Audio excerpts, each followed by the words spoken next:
Hey everyone, good morning.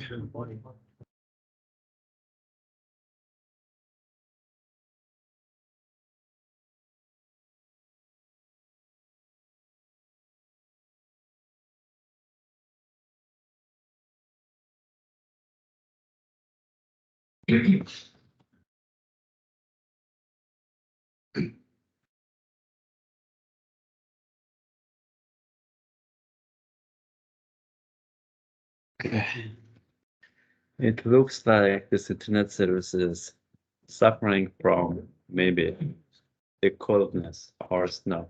Did you notice that yesterday? Like at my home, my internet connection was so slow. Did you face similar thing?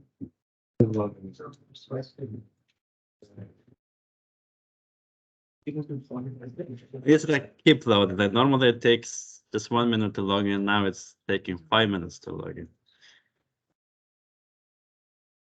It moves fine.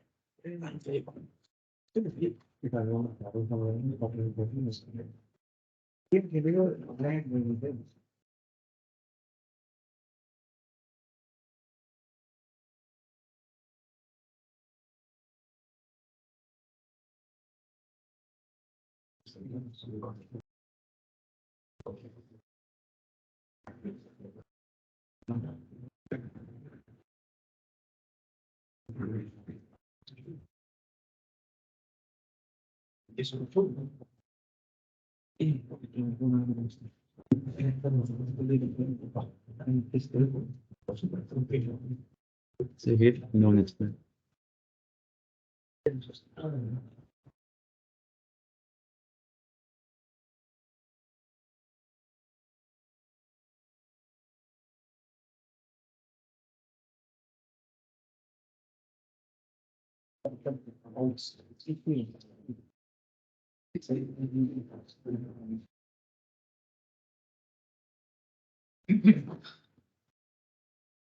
I can call tech support.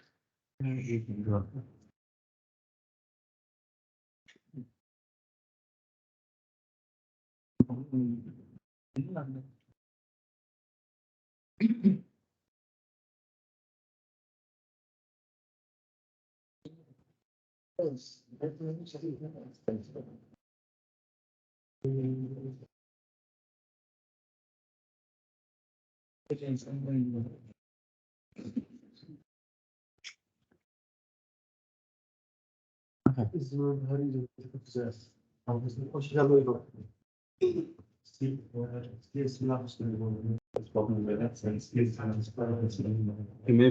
ask them to send me says the password. Is there anyone who knows the password for that Wi-Fi? It looks like the CS this network is stable.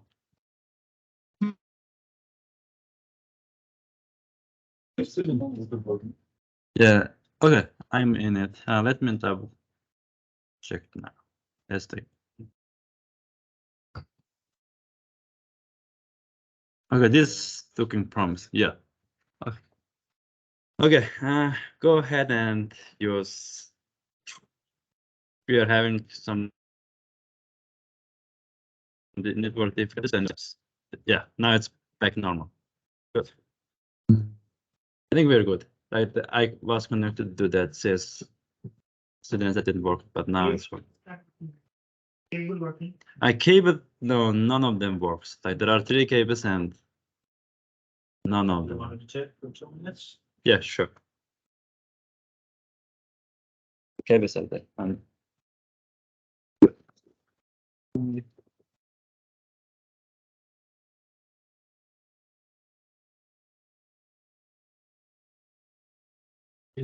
Maybe we can do it later. It's not connected here. So there from there? No, right? No, it's you're coming from under the table. Yes, the 2 cables here, which means.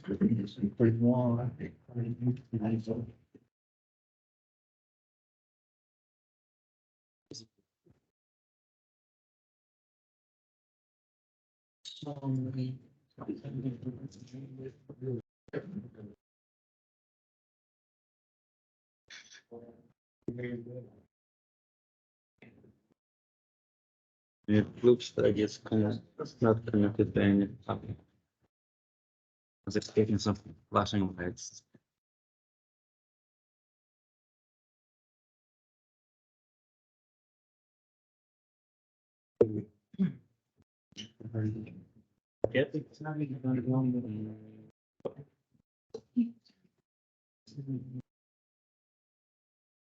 Maybe this LAN cable is damaged.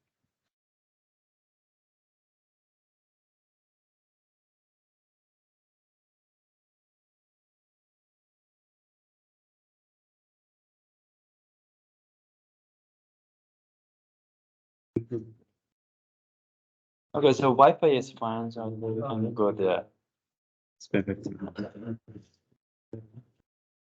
I changed during the break. Let Sure. me know. Around 11. Yep. Okay, today the plan I have is it's mostly theory. I will talk about NoSQL, some basics, and then there are some, again, 2 or 3 concepts in DynamoDB that you need to know and understand. And then I will do 2 demo. The first thing, I will demo how to store data in DynamoDB from Lambda. I will do the same thing with step functions. And I think you might find step functions easier. Okay, so we'll just do the same. And yesterday I did some research about pricing of Lambda and the step functions. And I noticed that the pricing model is exact same.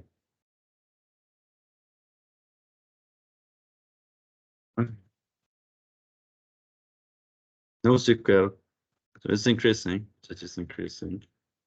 NoSQL database, the definition from Wikipedia is it's not SQL, so it's not the traditional way that we store data.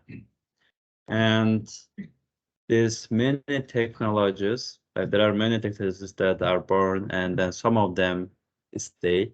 And those technologies, like I noticed one thing in those couple of technologies. The first thing is it's much easier for developers to use.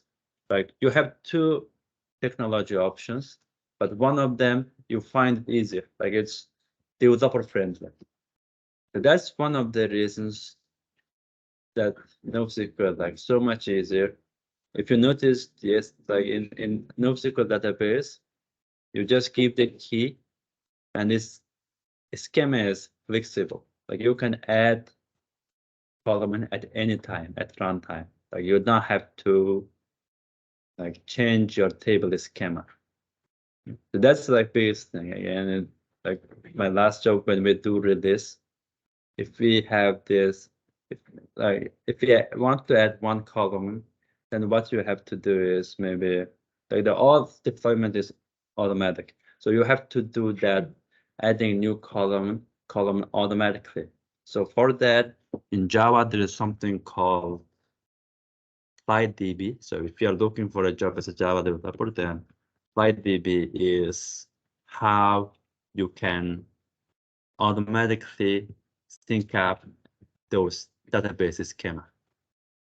And then again, promoted these changes to all environments. And if there is something wrong, like if these changes, this schema changes not replicated or not done in the production, then your new code will not work. But with NoSQL, you will not face such issues. So it's like so much easier to use. And then that's one of the reasons why I love the NoSQL. And by the way, like at my last company, like it's such a big company that had very strong architect team. And what they tell us, like their policy is, if you're doing an application, just use Dynamo, it's an option. If you really wanna use MySQL, and then like you have to convince them, like because of this reason, you have to use like we have to use MySQL or this database. But most teams, they cannot come up with those reasons. Just go with NoSQL, and that's it. And then NoSQL, and then later, like maybe one of the reasons you might want this the database is maybe like kind of querying analytics. That, as I mentioned, you can still run SQL queries on this NoSQL databases, and also you can export data to somewhere else, and then still you can run it. And even I mentioned that S3 object storage service, nothing but objects. Even data in S3, you can run SQL queries. So technologies are, analytic technologies are developed. And NoSQL database, the main reason that people use is just a few reasons. Main reason is scalability. To handle millions of transactions, you need to scale the database. And when you have a relational database, as you notice, there is like one instance, one server. Like those one instance has lots of limitations. And you can scale it out, add some read replicas, but that you can only read, right? You like managing this multi-write write for relational database is like so tricky and too complex. But in NoSQL, it's by default, it's nature, it supports scale out by like there. So when you store data, there is something called like partition key. So based on partition key, it decides where it's stored. So it doesn't depend on one big table. So that's the key point here. So yeah, that just these three reasons. These three reasons why there's no database at random. So it's flexible, as I discussed. Like there's no schema you can add anytime. It's developer friendly, and there's a scalability. It can deal with hundreds, thousands, millions of transactions. And then another thing, it is high performance. I want to elaborate this once more because in a relational database, let's think about this. So it was developed, designed in 1980, like 40, 50 years ago, right? And at that time, this storage was expensive. Like to have 1 megabyte, 2 megabyte storage, your computer is like it fills one room. You saw those images, right?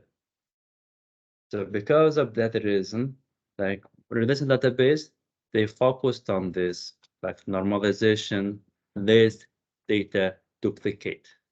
If you want to duplicate, then maybe like create another table. That's how you do it. You remember? Okay, and then they show with that the relation databases, like the relation database, when they're designing, they focused on no duplicate. And yes, there is no duplicate, but the issue with that is when you read data, then you have to do a lot of joins. And joins is the worst thing that you can have in your application. It decreases your application performance drastically. NoSQL databases, it's newer. Let's say like 10, 20 years ago. At that time, like nowadays, today, like 2023, the storage is cheap. Even if you have duplicate data, it's not a big deal. For the storage is there. It's almost no price. And NoSQL, what it focused on is it focused on the performance. And now, like everyone using internet, billions of users, billions of users even using that huge application. So now what you need is like you need more performance than this duplicate. And that's also why you have this NoSQL. And then when design NoSQL, like it's okay to have duplicate data, like nested. In the relation database, we had that parent-child table. In NoSQL, we put it in one table. That's what we have in our database, basically. We have the sort key and partition. So I'll show you that shortly. For now, let's some introduction. So it's hyper performance. When I talk about NoSQL, I am addressing this key value and document databases, but then there are other types of NoSQL database that I am not discussing, but I really want to elaborate this once again. Okay, key value, so it's what its name suggests. You have a key or partition key, and then the value is like it's one type, like whatever type you can come up with. Like it's, okay, key is a column, and then other columns are a value. And it's pretty simple, super fast. And the document DB is you are storing JSON, and this web applications, they work in JavaScript, and then JavaScript like complements this JSON. So it's like it's a good combination with web applications. So, and then this REST API, now modern day, when APIs transfer data, they transfer it in JSON format, and that's what this database complement. So it's there. So this is something that you are familiar with. So this MongoDB is an example. And there are some others. So okay, this graph database. I really want you to start your side projects and develop some applications like social media networking or chatting or streaming application. Like, please do it like this, like do your side project. When you actually do it, like you would face actual challenges. So I developed a side project for social application app. Just like Facebook, you can add friend, and then when you log in, it shows friends posts. When you actually do it, like it's really hard. It's really hard. And then this 3D database, it just doesn't work. Think about this. Like you have, let's say you have 100 or 1,000 friends. And then when you join, you want to show them that users posts. Just think about it a moment. In that case, user login, you can get friends list easily with one API call. But now let's say that user has, it is still not like 1,000 friends. And now you need to like query to the post table, like 100, like in the loop. You follow that? That's what traditionally straightforward, is the most naive way. But this is not ideal. Right? And now what happens is I did that, and I deployed my application to Singapore, and I was in the US. And if there is 1,000 friends, then querying to that post, Like one request from USA to Singapore, it takes 1 to 2 seconds. If that user has 1,000 users, then it will take 1,000 or 2,000 seconds to like retrieve the like posts.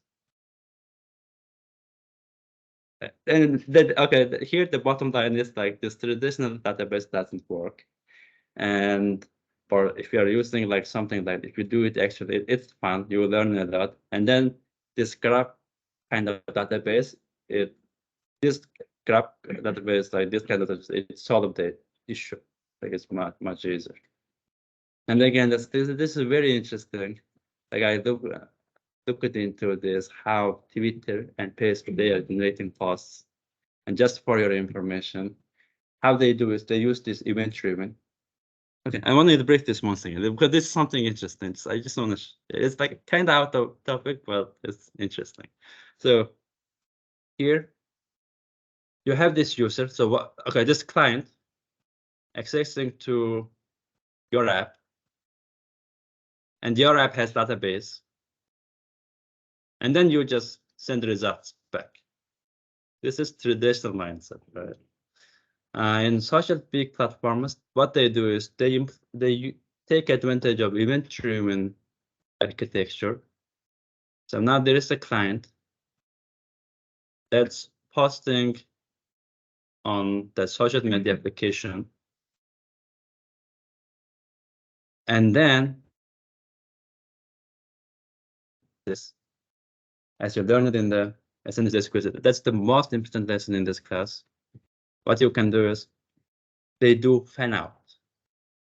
They store it in database, and then show this. This is post information. Push this post information to friend 1, friend 2, friend 3. You got the idea? At first, you have to store a database and then retrieve it to show like that friend's post. With this event-driven architecture, like you can fan out the message at the same time. Like before starting the database, you can show that post to their friends.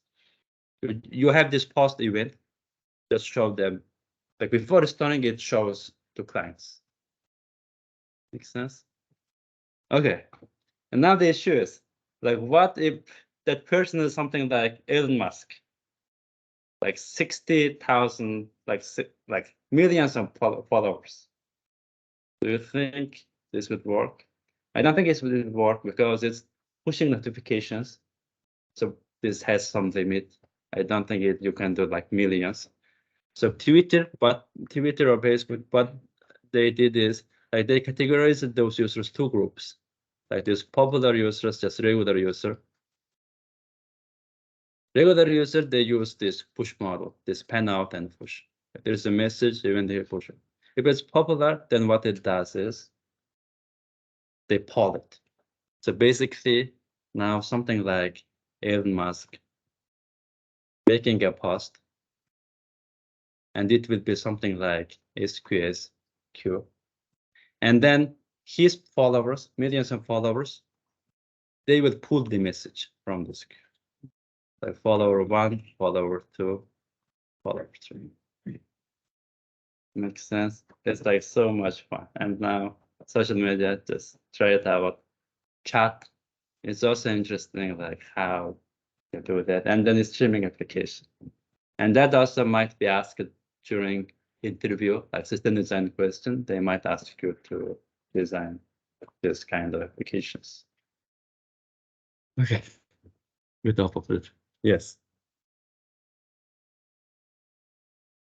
Okay, let's take this up. And this is like out of the topic. So just, but now let's get back to the here. Okay. Yeah, there are some use cases that you can have. In memory database, again, your data is stored in memory. So it's like something reduced cache. And this so right now, so we have database database is a permanent storage, right? We store data in hard disk. We don't store data in memory because when you turn off and on your laptop, it's removed. but with cloud, it's possible. With cloud, you can have in-memory database. And the world's first in-memory database is this Elastic Cache that is that became available 2 years ago, I think. So now basically you can have, your data is stored in memory permanently, so you can use it as database. And then search, we talked about this relational database, NoSQL database, they are transactional databases, they are not good at analytics, and you want to do some searching. You can set index, but you cannot set index to all tables. And now what they do is export data to some other data source and then run Elasticsearch on top of that. Elasticsearch is like it can find text.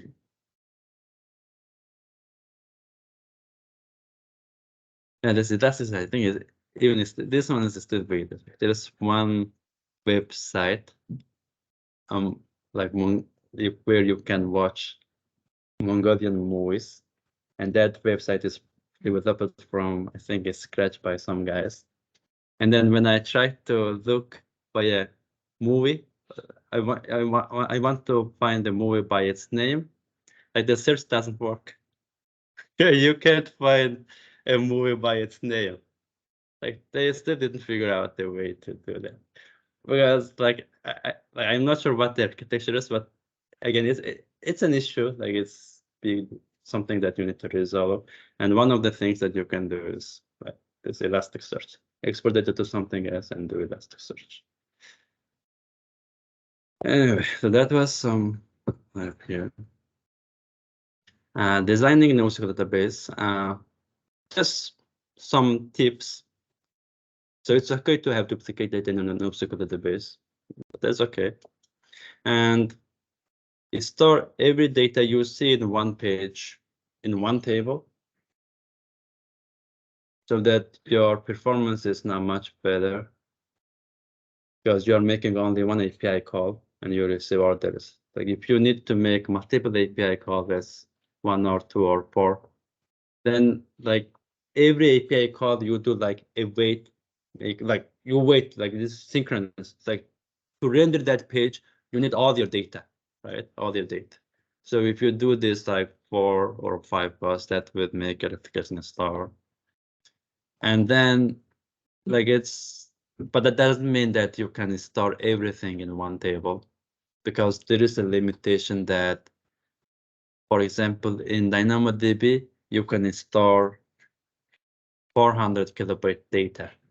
Like you basically, because of this image, you can't store anything, like store everything in one table. So if there is one-to-one relation between those two entities, for sure you can store it in one table, no issues. And then in the relational database, when we learn it in our bachelor's degree, what we learn is like one-to-one or one-to-many. But here, what I did is like I divided this one-to-many to one-to-many and one-to-few. If there is a few rows, if in the child table, if there is a few rows, then for sure you can store it in one table, so your application performance is improved. Like now you're making one API call instead of 2. But if there are like too many child records, then yeah, you should probably create another table for that. And what we will do, so some examples are, for example, courses at MIU and teacher information.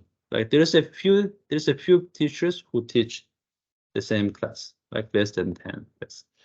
In that case, yeah, you can store them in one table. And also this, let's say this posting module, like the system users can share a post. So this, like depending on the organization size. So for example, if you're creating the posting application for MIU for organizations like less than 1,000 employees, in that case, there won't be that much transaction. There won't be like millions of commits, for example. In that case, you can include post comment in one table. But if you are thinking to build things like system like Facebook, like if you think that you would have millions of comments for one post, then yes, like you cannot have millions of child records in one table because you would hit this limit. In that case, you just need like 2 different tables or even 2 different microservices. And this is something like, this is one post page here, post, like, comment. Traditional way, if I ask you to normalize this table, if I taught you DBMS, then this is what I expect, right? You have to come up with normalized tables. So this is what I expect. And then if you build some Java application on top of this, then you have to build like this 4 endpoints. And your front-end application will make this 4 calls, like everything synchronously. So if the latency from calling from front end to your back end is 200 milliseconds, then 200 milliseconds multiplied by 4. So you would have like 800, almost 1 second latency to render your page. In NoSQL, you can put everything like this in one table, and now there is only one table, only one collection, and you just make one call. That's 200 milliseconds. So it's like 4 times faster than the previous design. And then all this page, but it's started in 1. Okay, that's just some introduction about NoSQL. Any questions? Okay, let's go to our main topic, DynamoDB. Okay, so this is key value and document database. So you store JSON. And this is it provides low 2-digit millisecond latency at any scale. So low 2-digit means like 10, 20 milliseconds. Like it's 20 to 30 milliseconds. It's super fast. And at any scale means it doesn't matter. Even if your application has millions of users or 10 users, 100 users, you will still get this guaranteed low 2-digit millisecond for each transaction. That's what when they are building this DynamoDB, that's what they kept in their mind. It's a transaction database. And then if you need analytics, you can use different services. And they issue with like, I would say MongoDB. Like in the MongoDB, yeah, I love it. Like it's super powerful that you can do this transactional stuff, and then you have this analytical framework. Aggregation, I think. Is it correct? Aggregation. So basically, like that's the issue there. Like they put analytic transaction in one place in one MongoDB instance. That's the biggest issue, I would say. Transaction. So in DynamoDB, they just focused on transaction, not 2 things. They're not trying to do many things, like many features. They just focused on one thing, and they do that very well. So let's move on. And then you can have, it's fully managed. You just give a table name, partition key, hit create, and then you can store your data. You can start storing data. You can have global database. Global data, like in AWS, if you think of like if there is some global databases, that means you can create that database instance in 3 different regions. Again, global means it doesn't mean like a number of regions. It means like 3 different regions. You can select those 3 regions, and then I use this. Like this is, I developed one API here with DynamoDB Lambda from scratch, and then our architect asked us to create this multi-region table, and then we selected Canada, US, and Sydney regions, and then there is some transaction that's you store it in the table in Sydney. And what I have seen with my own eyes is that data is replicated to other 2 regions like automatically with like little latency. As you got the idea, like you are storing something in the server in Sydney, but your data is like in your eyes it's replicated in those 2 tables. Like basically, you will see 3 tables. like my table, and that you will see in US like 3D separate entities, 3D separate resource. But if you store data in one of them, that's replicated. That's powerful. So this is multi-region, multi-active. This is same thing. And it's durable. So your data is not be deleted. And then under that is like when you create so let's say you create a table in US East 1, and your data is automatically replicated across those ASICs. And then even if one ASIC goes down, you have your data, so it's high availability. And security backup, restore, caching, that's also supported. So all your data in Dynamo database is encrypted with their security service. Backup, restore, you can just do it a few clicks. And then you can also have cache in front of this DynamoDB database.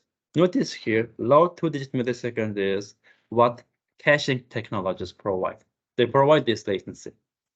In the database, if you do something, it will take 3-digit millisecond, like 200 millisecond or 100 millisecond. So DynamoDB, and then if you put the caching in front of that related database, then you can achieve this low 2-digit second. But that's what this NoSQL database provide. And then now notice here, like you can put caching on front of this. With this, you can achieve microsecond latency, like even microsecond, even faster than MEM. And then it's focused on transactions, 10 trillion requests per day, but there's no limit. So basically, if you're building the world's the biggest, like if you're building an application that is used by 8 billion people, then DynamoDB can scale it. Like DynamoDB can deal with like application that's built for 8 billion people. So technology is not there. And the AWS, they sophisticated these services, and these are now just all sophisticated. And what they are looking for is like they are looking like something in the future, like quantum computer or AIs or like simulation. That's what they are focused on. Running these applications, enterprise application, it's not a big deal. It's all these additions here. Okay, key value. Let's say gamma, like all the other databases, microsecond latency, global replication. And so streaming technologies, like I'm sure it's those similar to like application integration technologies. But there's some streaming data. So basically, let's talk about the streaming. So streaming it's a change on that item. Basically, that's what the stream is like. There is an event, or like there is some changes. So what I mean by changes is like data is created or data is updated. That information is basically it's flowing. That's what the stream is, and then you can. So DynamoDB, if you enable this, then it can generate this stream, and also this stream means another thing is like slightly different from those synthesis quizzes. Consumers, they subscribe to these streams. So basically what happens is DynamoDB, if you enable this, then there would be streams, like all the changes made to your data, and it's up to your consumer application to process this. That data is retained for 1 day, I think. During 1 day, you would have all the information, like what happened to your database, like what data changes are there. And then you can build another application on this and data change. Anyway, so I have like some more slides on this. Okay, so we do have partition key. So you can think of this as primary key. And this Nusselt database, it works same as hash table that I'm sure everyone used hash table, right? Like you provide value and then there's a hash function and this decides like where it will sit in the memory. Same thing is you provide that primary or partition key and based on that, there's hash function in DynamoDB that dictates like which server in the cloud will store that data.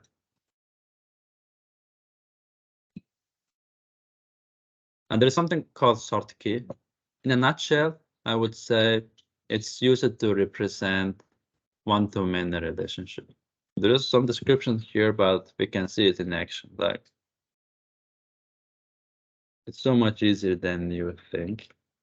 So DynamoDB, there is a course table in here. In this course table, we have this course code as partition key and teacher name as sort key. So many teachers can teach one lesson. So that's the current assumption. And then like this lesson says 516. It's taught by like these two teachers. And if you look at here, this is one-to-many relationship. So basically one-to-many, you put it in one table. So partition, you basically notice here, like it's same as primary key in related database, but not exactly. Like in the related database, it has to be unique. You cannot have duplicate. But in partition key in NoSQL, you can make it unique, or you can make it like it can have duplicates. So you might need you would need this duplicate partition key if you are representing like you are storing these two pieces of information in one table. You want to store one-to-many, like two tables with one-to-many relation in one table, then you might probably end up having something like this. And then notice here, like as its name is sort key, and sort key is it's sorted by name. So it starts with A. If I add something like create item,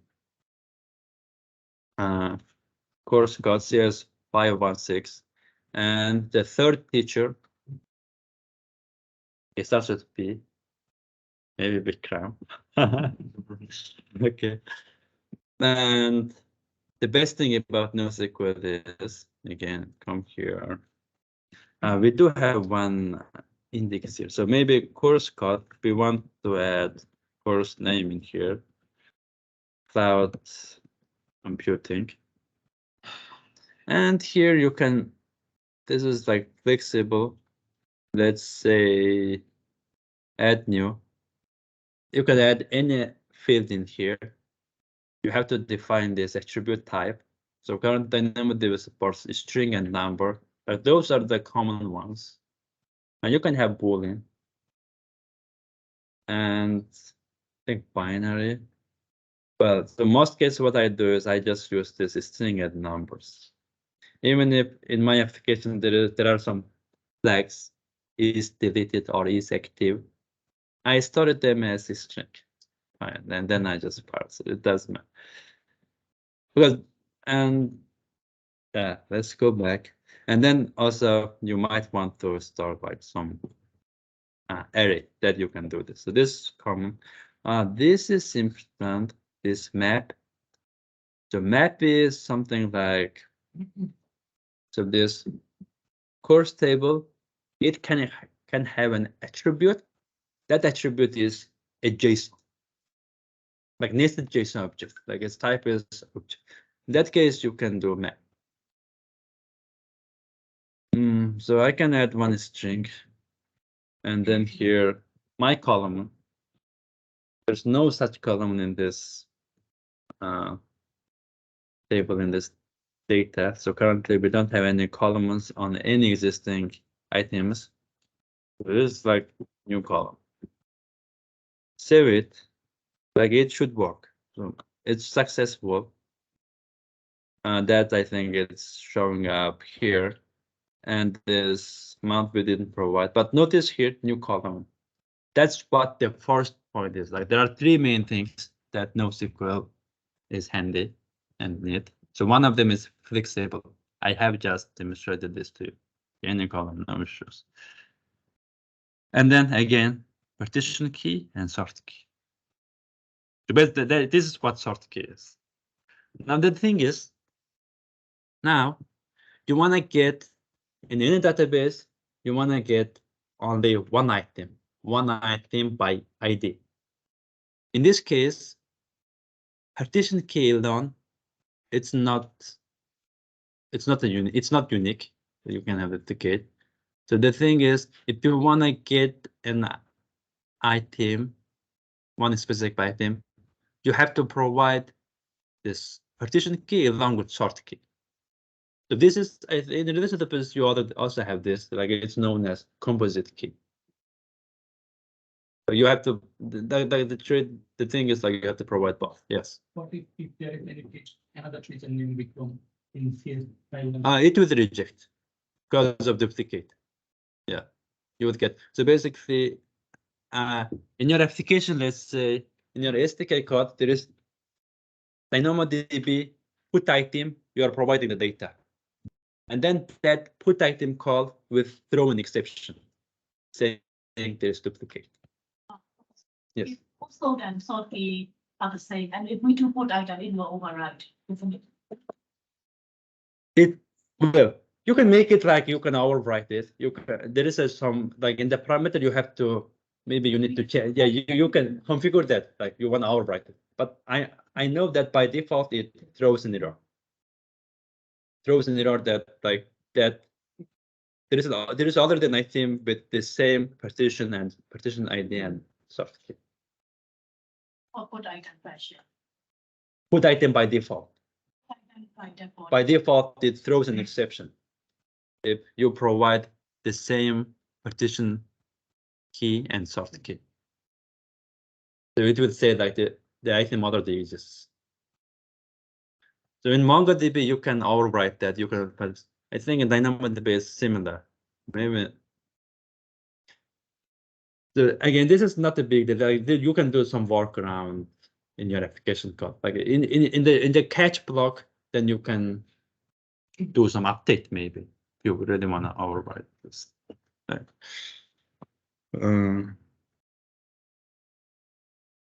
Okay, so that's what sort key is. Here there are some details. There can be duplicate partition keys, and we can differentiate the item with a sort key to select, and then using that partition key sort key, you can select one item. And we have this whole point of sort key because to represent one-to-many relationship. And also when I have a one table for a post or news website that say you are installing DynamoDB, and I'm sure you wanna show this news list sorted by insert date. I mean, like in websites they show you news by date, sorted by date. You follow, you know it, right? Yes. And then to achieve that, what you can do is like news ID, and this is insert date. In that case, like your database like stores that in sorted manner, so you don't have to do anything on your application side to sort it. Right? You can just taking advantage of this feature.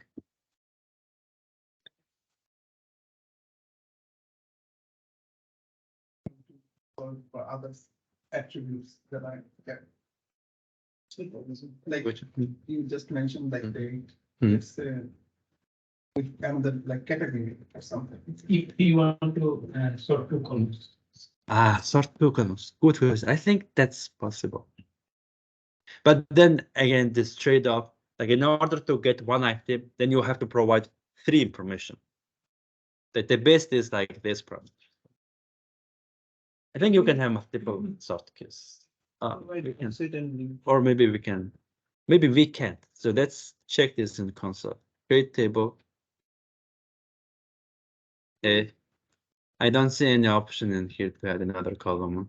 I guess there's partition key and sort key. So I am hesitant that we can add multiple sorts.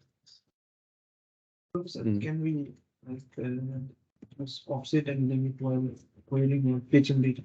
Offset. Like let's say. Yeah. You mean like searching? Yeah, for page name. Pagination? Okay, that's the best question. Okay. How it works is, this is, again, everyone, he asked a very good question. Like he is asking, like, if you have a lot of data, how do you deal with pagination? Is that what you're asking? Yeah. Very good. Let's say you have 10 GB data in a table. And when you do a scan, that means like you are retrieving some data. Here you can provide some conditions, criteria, like what data you want to detect. What it does is, it, so here, first thing, this is the main part. It scans, I forgot the exact number, but I think it scans 1 megabyte data and then return the result. And then also, okay, basically, okay, and then along with next token. Yeah, next token, this is correct. So it does this. So basically, if you have 10 GB data, you wanna search something or return this, like you wanna list these items. If it returns all the 10 GB data, then it will take all day to return the data because you have too much data to return. And by default, it scans or returns the first 1 megabyte data, and then it stops there. It stops and returns the result. Makes sense?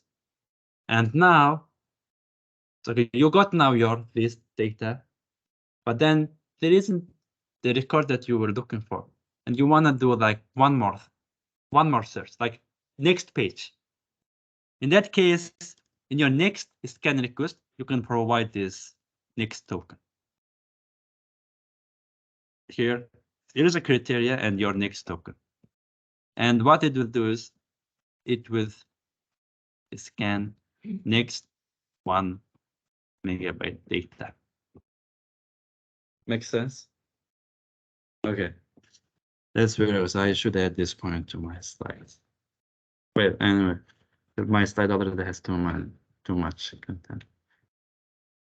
On sort key, and then under the hood, so AWS also this use sort key under the hood to make this writing operation more effective. So for example, this without sort key, what would happen is you have this bunch of records to add. So it first adds records for user 1, but then user 2 records, it waits until user 1 record is done. But with sort key, it can parallelize those writing. It's like Undertale, it's just some technical. And the composite key I discussed, if you have a sort key, then you have to provide the information to retrieve one record. So some examples here. So you have this payload. It looks like animal type is the partition ID. So based on this partition, this animal type, it decides which server in the cloud will store this, like which server or like which partition will store this data. Like fish and lizard, they are stored in this partition, and bird, cat, turtle, they are stored in this. But this dog, since it has different name, a hash function, let's say it returns like different value. So that's it storing in partition 3. And when you have this sort key, so which is name, then notice here like it's dog, They all dog, but then it's sorted by its name.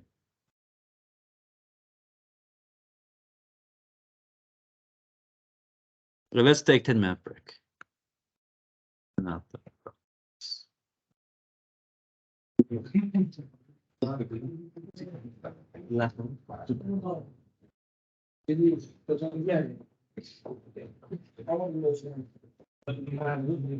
Oh, that's. Yes, but I get that.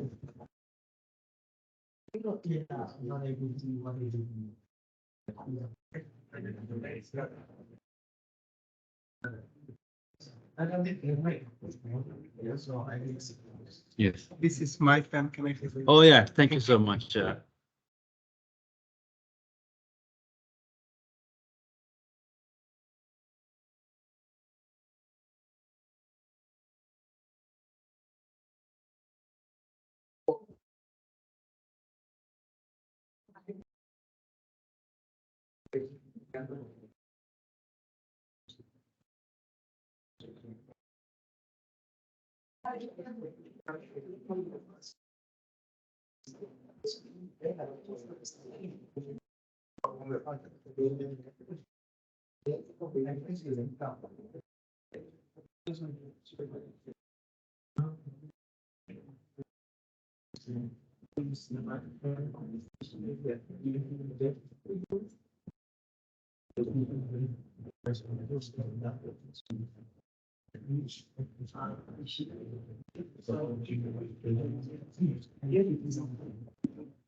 I think there is other stuff.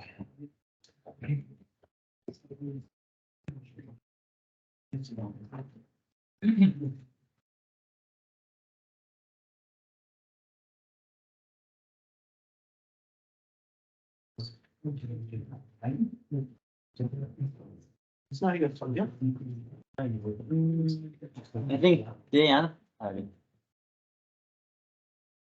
the Shakti came here and he tried to fix that. Then I think he left that as. He suggested a try replacing. Yeah, like, yeah, that would be very helpful because none of this like day before.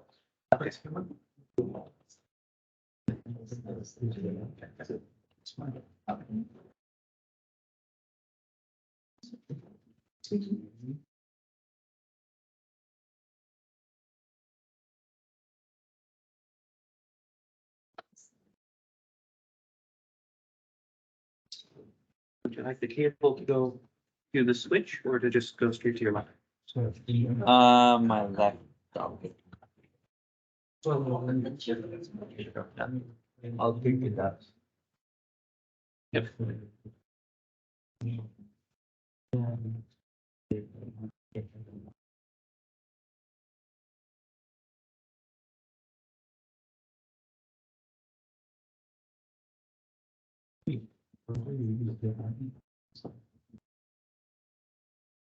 Put it on this side. Yeah, I plugged in, but the light doesn't. A cable works. Flash. But it's works at sort So those. problem. So I think there isn't even power there. Because I was expecting some flashing lights, those small green and yellow lights, but that's not even. Oh, now it's flashing. Yeah. Okay, that's the bottom port. Sure.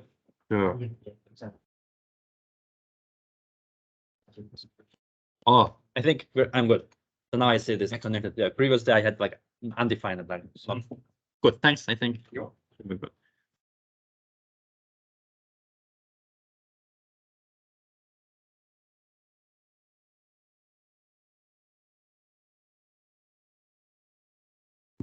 This is our English. Yeah. So it's you on the beach spot.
بنزعج another attribute suit of course lost and found with signification ما ايه ما يرجع signification in this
না এটা আমার মনে হয় একটা করে করছে না এগুলো productivity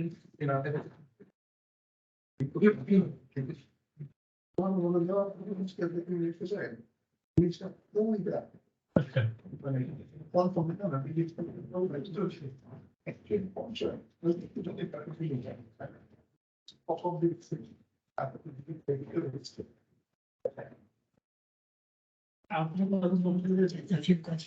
sure Can we see some primary key and sub keys on composite primary keys in terms of aggregations? yes In the overview, we can talk to your page offset into the basket. We can put that offset and limit yeah. offset yeah he also asked can you remind me what that is We have what does it do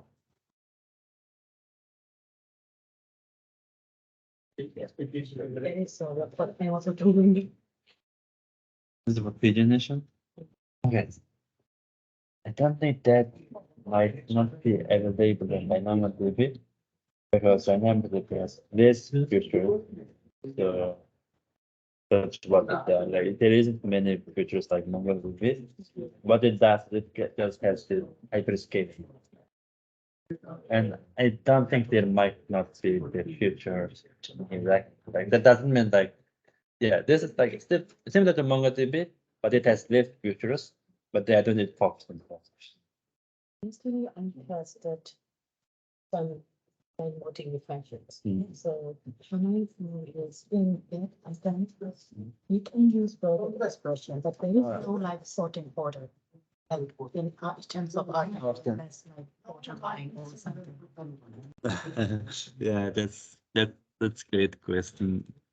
Yeah, I think so. There isn't such way. So you have to do. So basically, what you have to do is, I would say, maybe do something on your application side. You still take the response and do it in your backend or front. It doesn't matter. The only way to sort is like soft key, or take advantage of this Kinesis data stream. So basically, the bottom line is here. There isn't much feature. It supports just a few main transaction operations. That's it. So what we are looking for is from business specific more feature. That's why there is Kinesis data stream. If you enable Kinesis data stream, then like in DynamoDB, I'll show you that. If you enable that, then your data is there for perfect processing. And then you can have another application that process. So you can that application or you can use it can be sorted by one of your backend applications. It can be delivered to your Elasticsearch, OpenSearch, or analytical services, and then you can use them. So you don't need to know.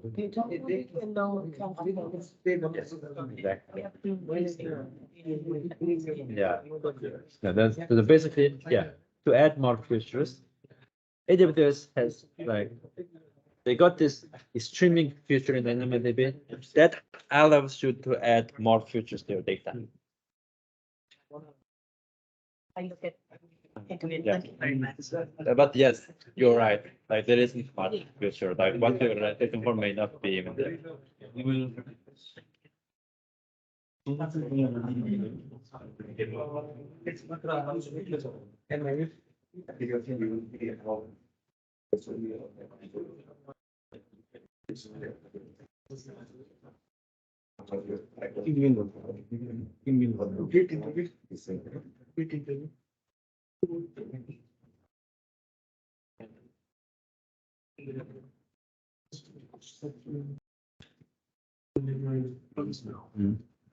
Is there any like condition where we use query or we use scan and DynamoDB?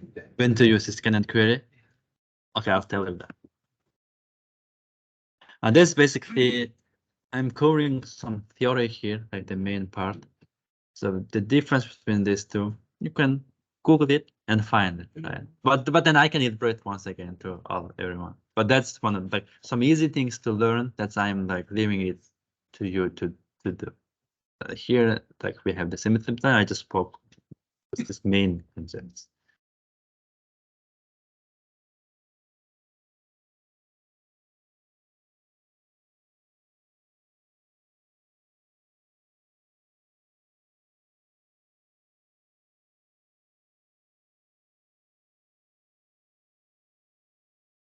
Like who is Elasticsearch that fast? That's using the Kinesis stream. Okay, I'll talk. Okay, I'll answer to both questions now, right now. Very fast.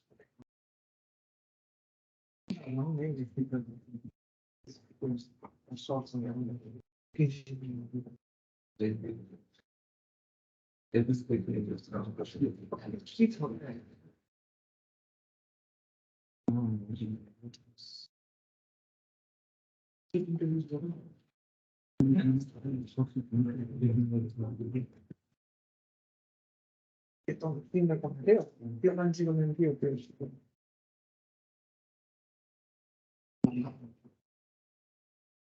I'm deleted my mom, so that's not interesting. So meeting deleted. Okay, so the first question I received is, what's the difference between scan and query? So scan, I would say you should never use it. Yeah, because it scans every single record. And the scan is used to look by non-key column. So how it works, it just scans every single record. And in the transaction database, like there is a millions of records every single day. Like it's possible. Then the scan is undesirable. A query is you are querying on the key or index. In that case, yes, you can do that.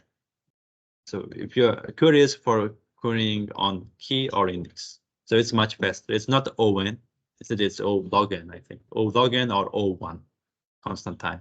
If you are looking for like this composite key, it's O1. Even if you have trillions of records, you would get your result in 2-digit millisecond.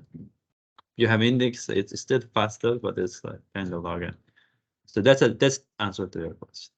A second thing is DynamoDB. Let's say yes, it only focused on this transactions, number of transactions, hyperscaling, and it doesn't have many features like MongoDB. It's not there because it focused on this transaction. But it's still it allows you to add your own custom logic through Kinesis stream. So basically,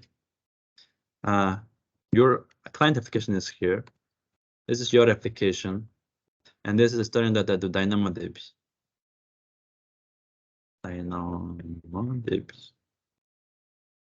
And then now your request is maybe you want to sort your data by non-sort key attribute. This is not possible in DynamoDB. You can't do that. Like in other database, in MongoDB or in this database, you can do it like sort by and then define column. And that's not supported in DynamoDB, but you can add that. Like this DynamoDB is, you can add new things. Like you can add whatever you want on top of the database. So here, so it's extendable. Okay, so export and streams and DynamoDB Kinesis stream. Maybe just so I'm now doing something like my table stream. So I'll talk about this now, like what the stream looks like. So I create this. Okay, cool. I can create this. Refresh my stream. Okay, basically what I'm doing is I just created something called a stream. But what that guy is that guy. It streams here. DynamoDB streams captures data modification events in DynamoDB tables near real time, and events are ordered. And so what this event is, what that stream is, for example, new item is added to your table. Stream captures an image of the entire item, including all of the attributes. Makes sense? Like the payload you are pushing. Today's stream, how it will look like is the code in your Lambda. Where is it? It's here. I should have some comments. Okay, anyway.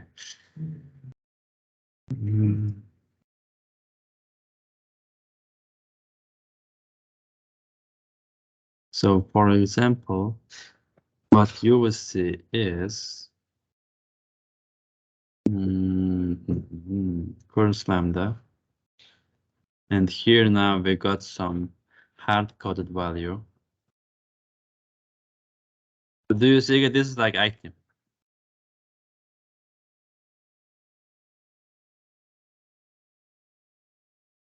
This is the item that you are storing DynamoDB, right? This is an event. This is data. this data is captured by these streams.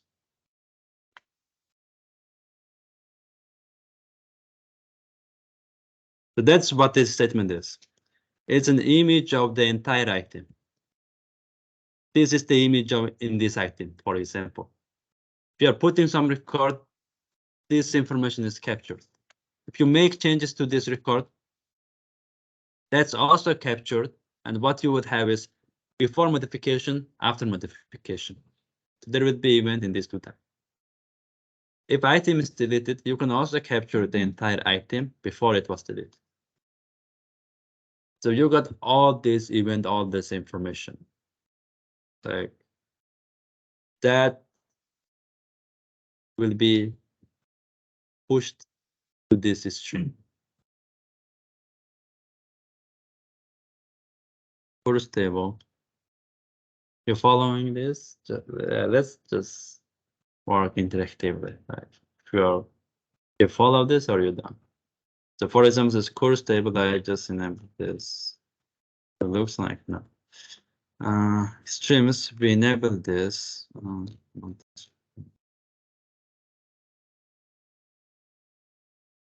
The previous one.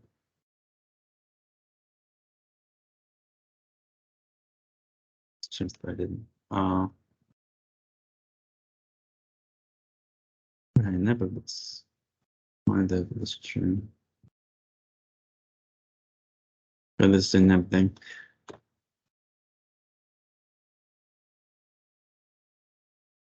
How do I explain? So this looks like not clear too. Okay, in terms of SQL, in SQL, you do something like insert into. This come up. And this is, if you have this log, this information, then you can recover your data in another database. You just copy and paste. So basically here, this is inserted into a statement against the database. You started in one log file. Following, insert it, like you are storing that, logging this in one file. And now, okay, I do have my MySQL here. And this is like all inserted into against my database. If I open up this log file, copy and paste that in this MySQL. So here, this MySQL. So this is inserted into against my product database, and that's stored in this log file. If I copy and paste this log file, I can recover that data in my local database. You're following? I can restore that data. So this is my record, and I'm just, if I copy and paste, I can, like you can, if I give you this log file, you can restore this database in your laptop. Good. Okay, that's what this DynamoDB stream is. Like every single log, and even if you do like update table, that's also stored in your log file. And that all the changes, like every single change that you are doing, it's stored in. So we just enabled something in, like we created this stream. And then here, what we did is we created one stream. It's a bunch of events. Like item is created, item is updated, item is deleted, and they are all sorted. And then you can write any application here to process this message. App1. Maybe this App1, what it does is it helps you to search by non-key column. And this stream is here. This stream, you can have a number of subscribers. Maybe here you can build real-time dashboard. Your data is like now, it's like it's somewhere, it's stored in this something called this stream. And your application one, it's responsible for, it's like adding feature that DynamoDB doesn't support. Makes sense? So for example, in DynamoDB, it's very limited. Like that's like when our discussion started. This is very limited. For example, you cannot sort by non-sort key column. So you can, it's not possible to sort. Okay, let's just put it in this way. Sorting is not possible. Sorting, impossible. It just focused on transactions. It doesn't have many features. And now, like, this is your business requirement. Business requirement, like, you really have to do this part. And DynamoDB doesn't support. But then that DynamoDB allows you to do so with this stream. Like, a stream is all your data. And then this F1, this enables sorting. So now basically it's not possible DynamoDB, but you are doing this with F1. And this stream, like, you can use it for any purpose. You can build real-time application to this, and this stream, like, you can have many other applications. Or this stream, what you maybe put it to S3 bucket, and then maybe put it to a component data warehouse, or send it to like EventBridge or SNS, and that can send to like another application. The key that allows this, like it looks like there isn't much feature, but it's expandable. Expandable, you can add new features by enabling the streams. And then at my last job, what the policy is, enable this streaming on all tables, if possible. Relational database, exact same. We call it stream in DynamoDB, and in relational database, they call it bin log. Bin log is what these records are. And using this bin log, you can export your data to other data warehouse. If you know one concept, if you learn like one thing, then you can learn other concepts easily. And that's what I'm teaching here. Like, just learn one of them. And DynamoDB and stream, is it a more like copy of DynamoDB? yes, not only copy, but every single transaction I updated it. Yes. So if I cannot sort in DynamoDB, how can I sort in stream? In a particular attribute. Yeah, that's like your additional logic. Like, there are so many tools, like you can come up with an architectural application. But it's not about like sorting. It's just, I told you, like, it's something, and then it's not possible in DynamoDB, but you can additionally add like new stuff. It's without DynamoDB. Oh yeah, for sure, yes. Like, one of the use cases of Kinesis is the DynamoDB. So basically, this application integration series, we covered SNS, SQS. Those two are basics. And then we talked about EventBridge, which is advanced version of SNS. And then advanced version of SQS is, you can call it Kafka. Okay, it's not correct, but anyway, like, they are similar in terms of like pulling and pushing, but like completely different. So those 4 technologies that just know it then. Yeah. So here, oh, this is again all the data that you are making here. If you enable this stream, then like this stream, you can do any processing. One of the students from previous class, she used this streaming in her project. And then yeah, that was like so impressive. So it's like, there are so many use cases. Like, if you want to do something, then so yeah, this is Lambda. Oh, I want to tell you it now, like what she did. So Okay,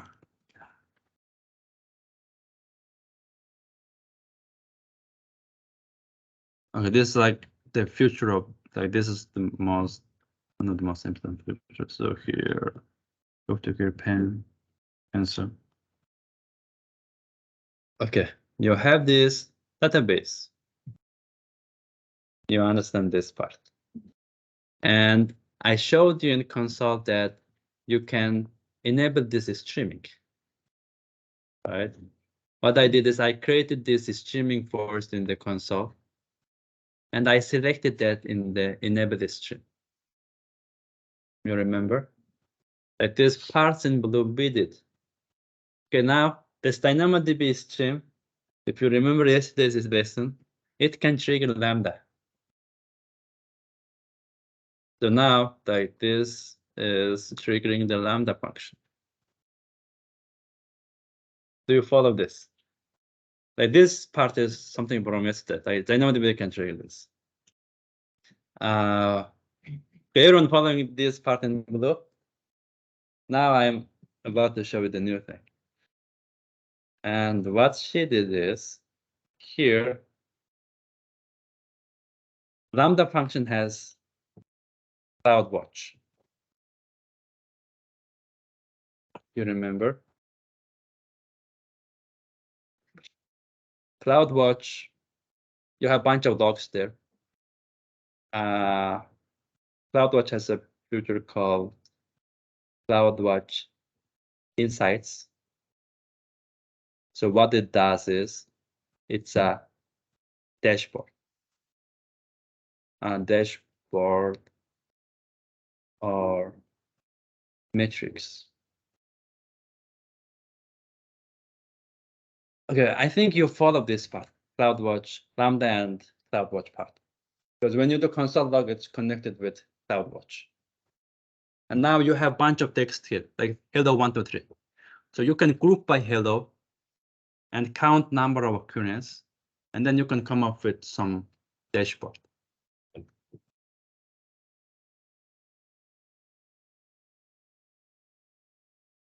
And then basically, in a nutshell, what that student did is, there's a DynamoDB, and then she built real-time dashboard on her web application.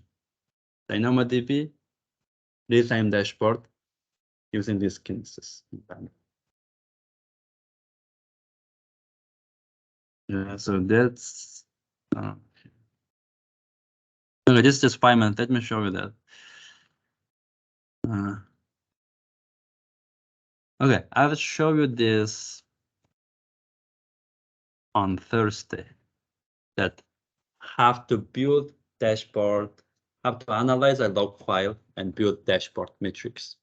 But I will show you on Thursday. But basically, that's the idea, like some real life use case, like real life use case, how your classmates, like students, that they might do.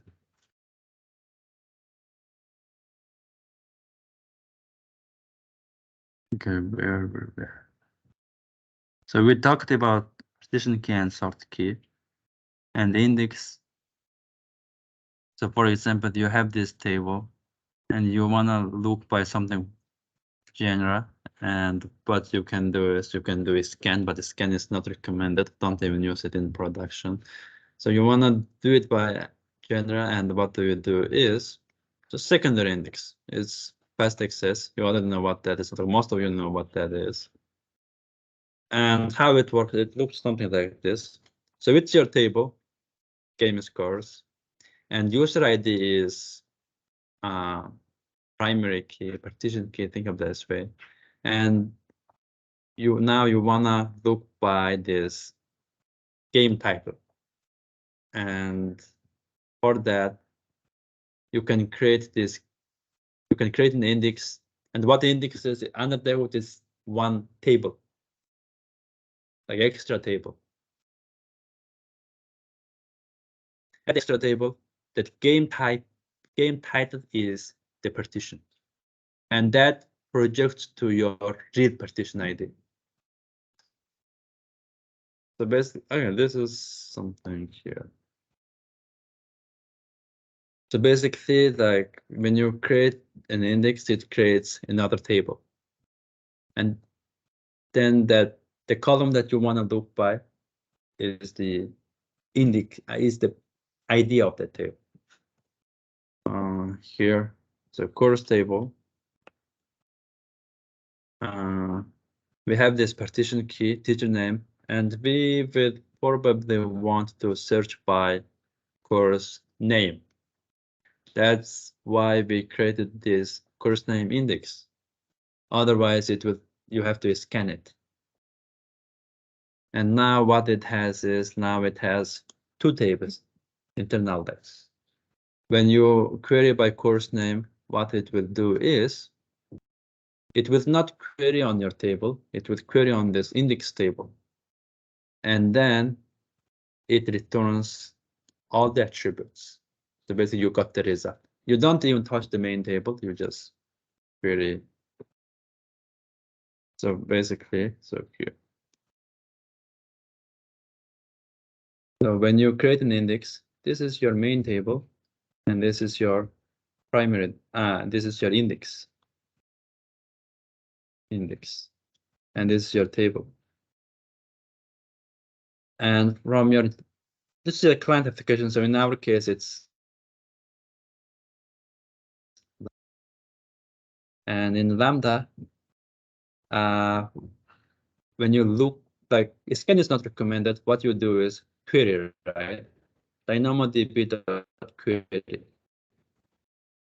In this query, it's JSON object. One of the attributes you can put it index name, and then here you can put that course name index. If you do so, it would make, so it's doing this query, it would query from this index table, not from the main table. If you look by it on the main table, it would scan all the records. And then in this index table, the course name is the primary key. And then you have all the other attributes in here. And then since we projected all the attribute, it returns the response back to your Lambda. It doesn't even touch this main table. All of this. Everyone. Okay, now the issue, notice here, the issue with indexes, now this Lambda is put item, so inserting some data. That item will be recorded in this table. That must be replicated in this index table. You see? This will take some time for sure. So basically, I would say, like having an index, it improves your read performance, but it slows down your write operation. Because now you have these two tables to sync up. All right.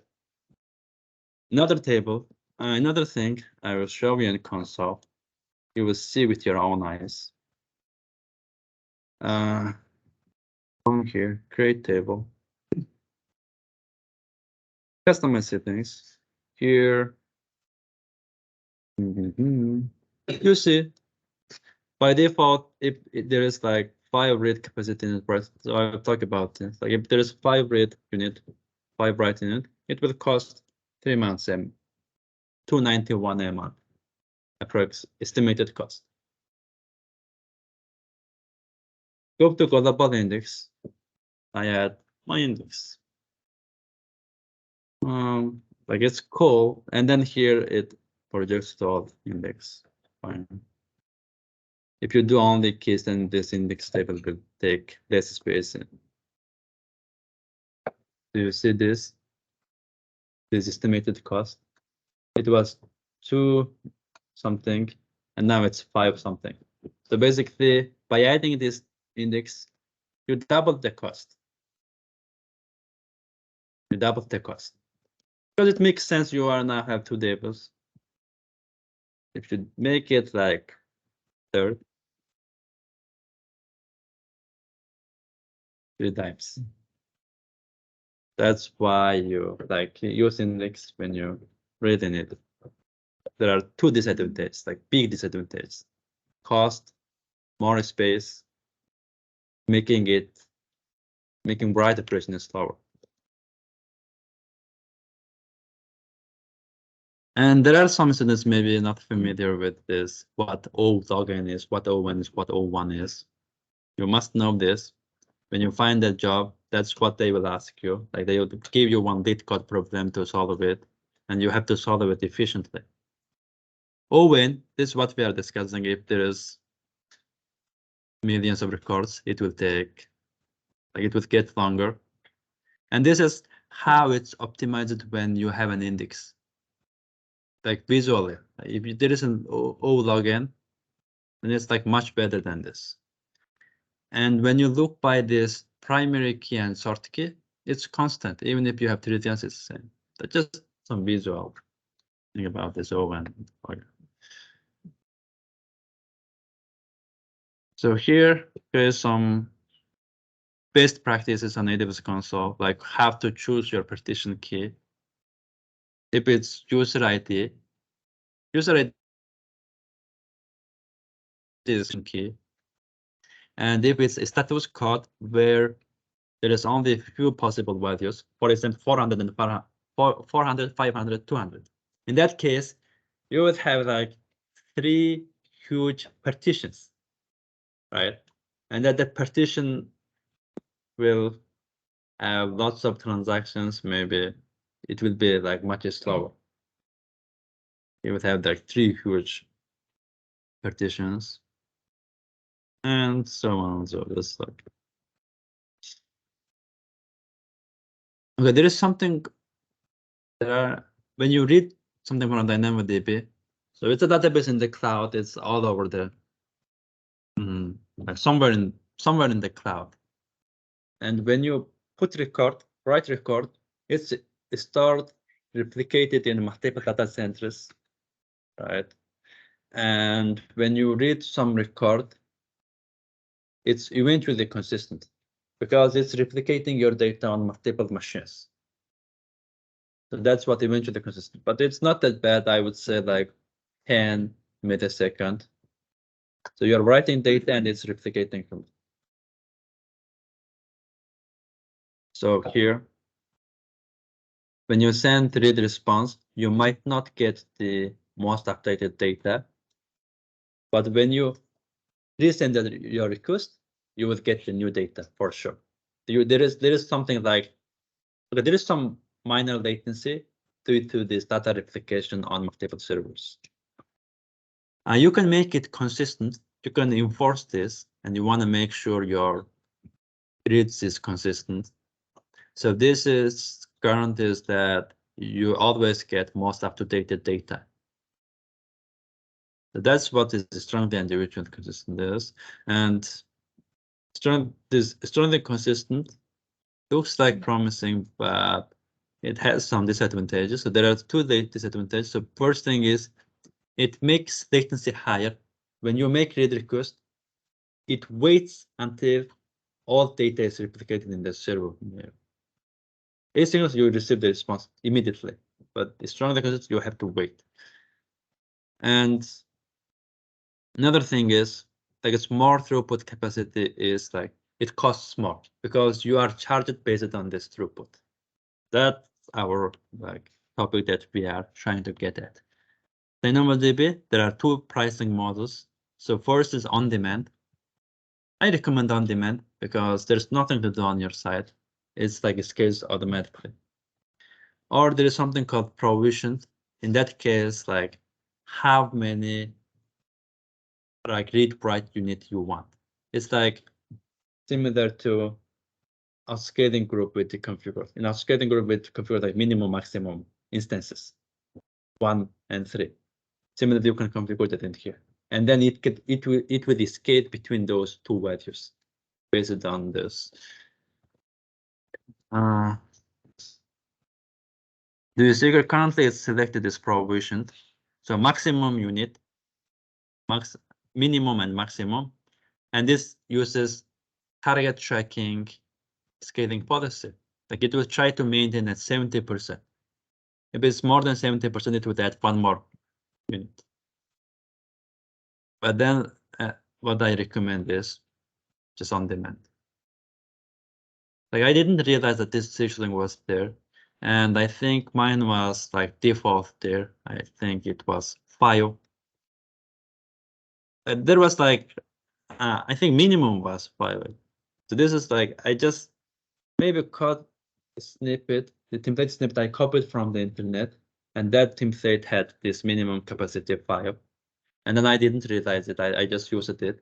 And I received bill for my side project. Like every month I received like $4 for that project. And then I changed that from this provision to on demand. And there isn't much transaction. And then I decreased that $4 per month to less than $1. Because this provision I just put minimum, like there's always 5 minutes charging from me. But then I found this on demand is useful. And yeah, and now we have seen like read capacity in the write capacity unit, and then you have this something called capacity unit. In many serverless services, they have this. Aurora serverless, they have this capacity unit. If you remember, like it is 2 GB. 1 unit is 2 GB memory, and then also application load balancer. They charge based on this capacity unit. Like if you have a lot of transactions, then you would have more capacity unit if you have this, and then they charge it based on that. So in DynamoDB, what that does is read capacity unit means it can read 8 KB data if it's eventually consistent, and 4 KB data if it's strongly consistent. That's what one read capacity unit can do. So one write capacity unit can write 1 KB data. That's basically what these guys are, like how much data you can read and write. And you are charged based on that, because there's no server running, so you won't pay for uptime, but you would pay like how you use. And this is some reason. So 1 million write request, right? It costs $1, $1.25. 1 million write capacity unit. So it's like 8 KB data, right? So 8 million KB data. How much is it? Like that? Yeah. And for read capacity unit, it would read is like 0.25. Writing is more expensive, but it will talk about millions. So it's, and this is always free service. Check AWS and see there are like some always free services. And first 25 GB data is always free. And after that, 1 GB is 25 cents. So yeah, this is not that expensive. It's powerful and it's not that expensive. And then there are like some other backup restore global they exported to S3, and they are built separately, like EBS and EC2. EC2, in EC2, you pay for the EC2, and if you have hard drive, you pay it separate. Same thing. Yeah.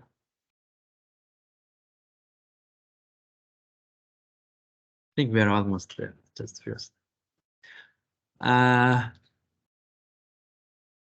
Like everyone says that, like some people say, NoSQL is not like, we don't use it because it doesn't support transaction. Like it's not possible theoretically. But then AWS made it possible. So you can do transactional operations. So what transaction is? Like it's rollback, right? In a database, you do like when placing an order, you might need to create new record in 2 tables, update 1 table, and delete 1 record from 1 table. Like placing order requires changes on 4 tables. And then if there's something wrong in one of the tables, you want to roll back. That's what you can do this relational databases, right? And people say like, this is the reason that we must use this MySQL. Otherwise, we cannot use NoSQL. But this is possible in DynamoDB that you have this AC transactions. If you make changes to multiple tables using this transact write function, then it would make sure that all those transactions are done successfully. If it's not, it would roll back all the changes. So that's what this guy is. So this is like new feature. Like I always say that like last 5 years, these technologies have been changed a lot. If there is like someone who didn't read updates on new technologies, then who would still say that this transaction is not supported in NoSQL databases? But then it's changed. Next 5 years, I have no idea how it will look like, but it would be completely different, maybe. Okay, streams we discussed. You can get backup.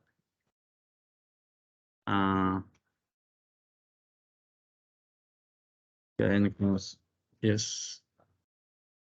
It's in document.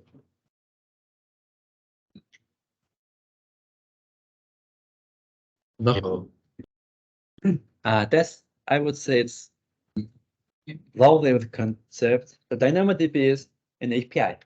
So you are calling an API. You're not directly working with hard drive. And if I think there is some document on something like that, but that's done by AWS itself. It's not on you. You just make call and do it. But there might be, just check it out. But I don't, since it's again managed service. Managed service means it's managed by them. So this kind of stuff is unique for AWS. Okay, so backups. This is straightforward. And now I think we know what all these options are. We can give table partition key we discussed, sort key we discussed, and this this read on demand, this capacity setting we discussed, provision on demand, and we discussed about index. And you could, so by default it's encrypted. So yeah, that's all pretty much all configurations. So you learn this. So once table is created,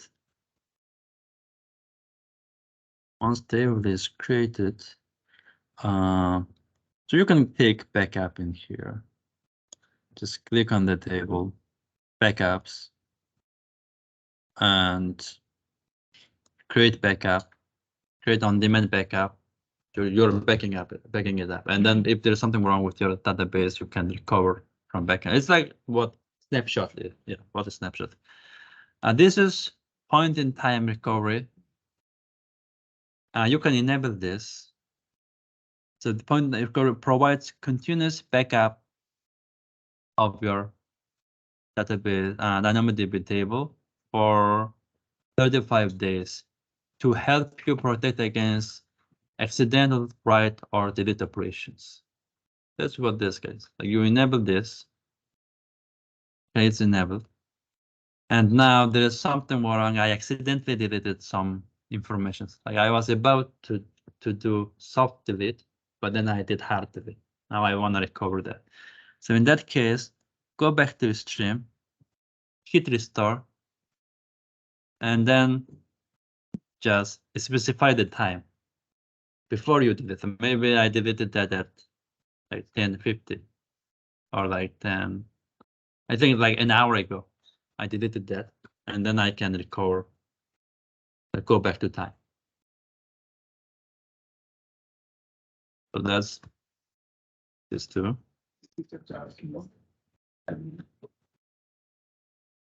When we respond to that, it means it will be all the data will go back to the how it was now with the.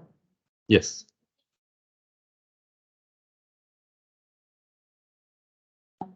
Data would be able for the living, right? But in that case, how would we restore that?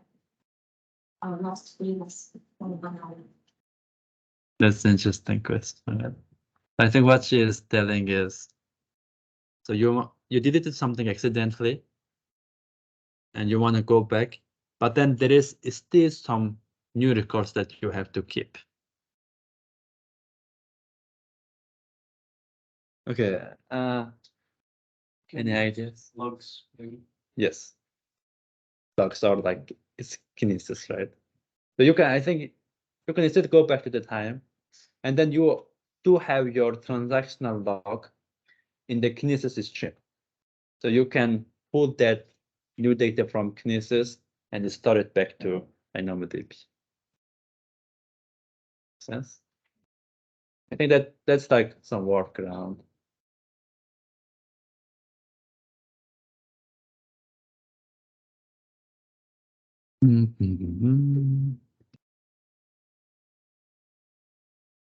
Global table.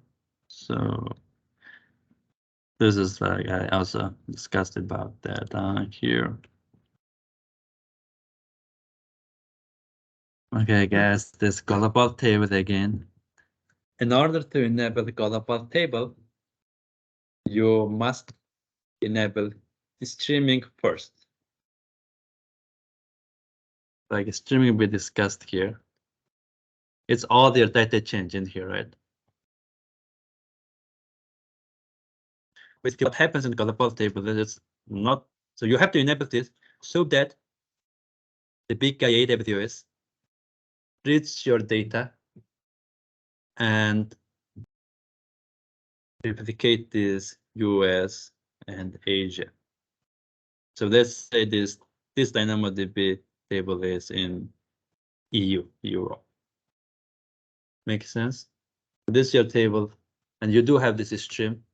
Like you have to enable this so that AWS can pull those data and replicate this into other regions. So it makes perfect sense, right? And yeah, you can. So this XML, I'm sure that we can do this because here we can only work on like two regions, Ohio and North Virginia. And this replication, we do it in 3 regions. So you got the idea. Dynamo TTL. So it's like how long that record will live. And after TTL is expired, it will delete that record automatically. There could be many use cases. For example, remove user that remove data after 1 year of inactivity, inactivation, or archive item. So, or like you have already archived that data in S3, and now you no longer need those records. Or some, like by some regulations, you have to store data for a certain amount of time. This is from official documentation. So based on my know-how, so what I can use it, TTL might be useful to save cost. Think about this, AWS, that's cloud, they charge every single request. So just keep that in mind. Not the exact, not all services, but that's something I keep in mind. Number of transactions they charge. So deleting record from DynamoDB, that might charge you. If you do this DynamoDB TTL, then you are not making any delete item call. It's automatically by them. Makes sense? I'm sure like deleting 1 million item will cost $1 for sure. At least $1. So if you set it there, then you can do it. Like they will do it for you for free. So. And this is just I discussed. I don't know how I just included during our discussion. So if scan, it returns records 1 megabyte, 1 megabyte. That's similar to pagination.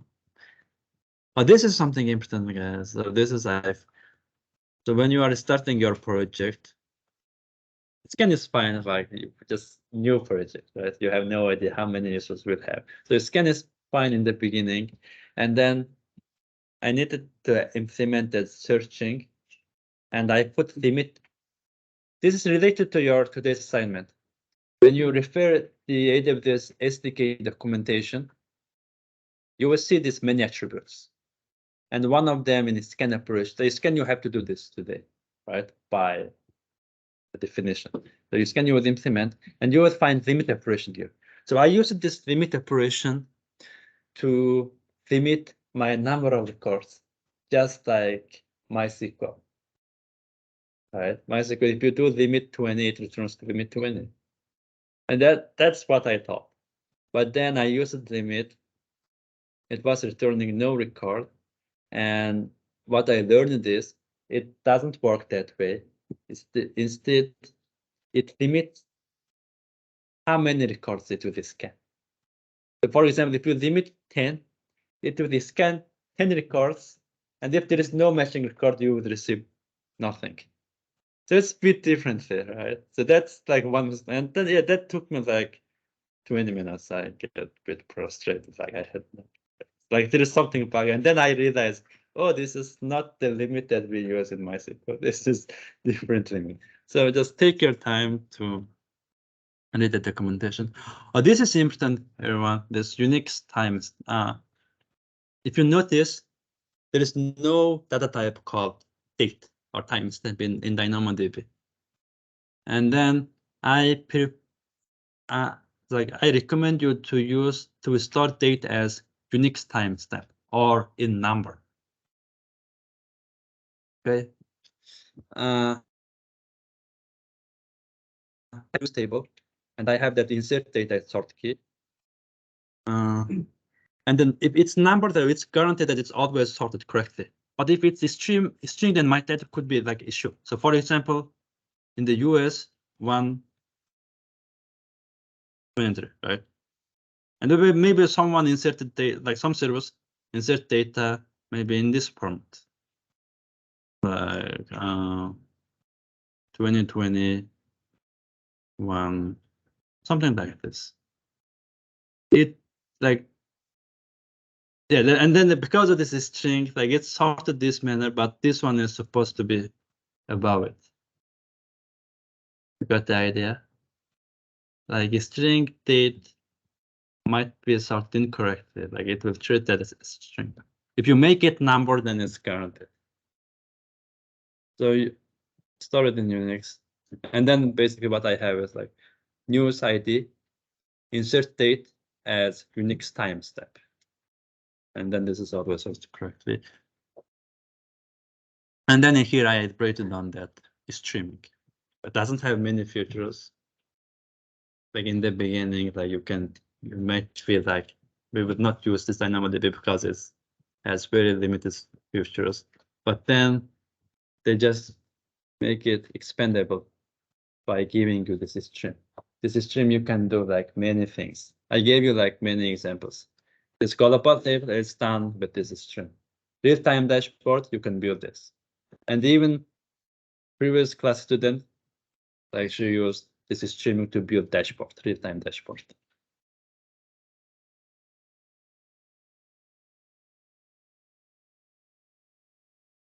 Okay. And let's call it for now. Dilip, can we have short recording, like 10 or 20-minute recording in the afternoon? Sure. In the afternoon, I wanna, like, I will do, so for this recording, I will demonstrate how to put item from Lambda once again. And then I will demonstrate something new that I would use a step function to get data. Yeah, from developer experience, I really love that step functions. Like there is no code, and you can see your flow visually. And then this is so handy to do so.